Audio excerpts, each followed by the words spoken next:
Today in Toronto, as British Columbia enjoys spring-like warmth, Ontario is freezing in a deep chill.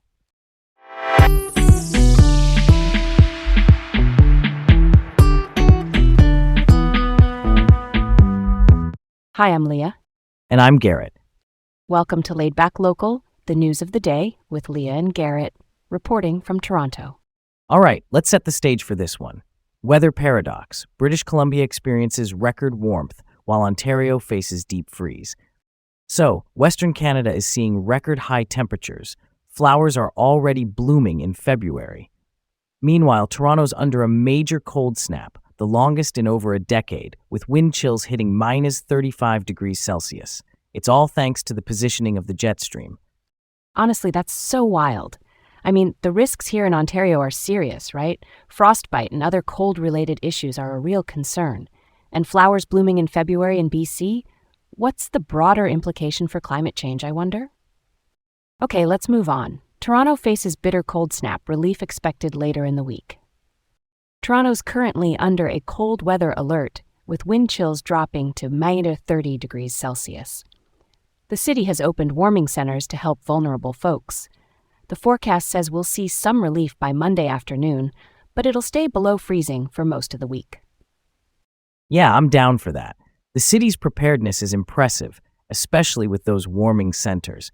It's the longest cold snap since 2015, so public safety's a big deal here. Let's switch it up. Next up is the urgent search for a missing elderly man. Urgent search, 90-year-old Toronto man missing amid frigid conditions. Toronto police are looking for Joseph, a 90-year-old man who's been missing for 10 days. He was last seen in the Coxwell Avenue and Gerrard Street East area. With this extreme cold, the urgency is high. That's close to the heart of it. The risks are elevated during such harsh weather. And did you know there's no waiting period to report a missing person in Toronto? That's something we can't just leave at that. All right, on to the next. Toronto man with restrictive release accused of murdering elderly woman. So, Ashton Drysdale, who was released from prison with strict conditions, is now charged with first-degree murder. His release had conditions due to past issues. It's a delicate balance between rehabilitation and public safety.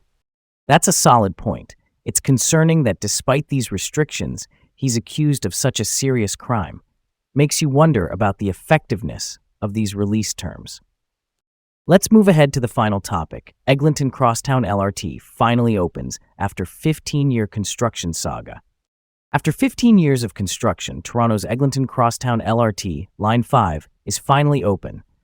It stretches 19 kilometers with 25 stops, aimed at improving east-west transit in our city. The opening included a soft opening event with free rides.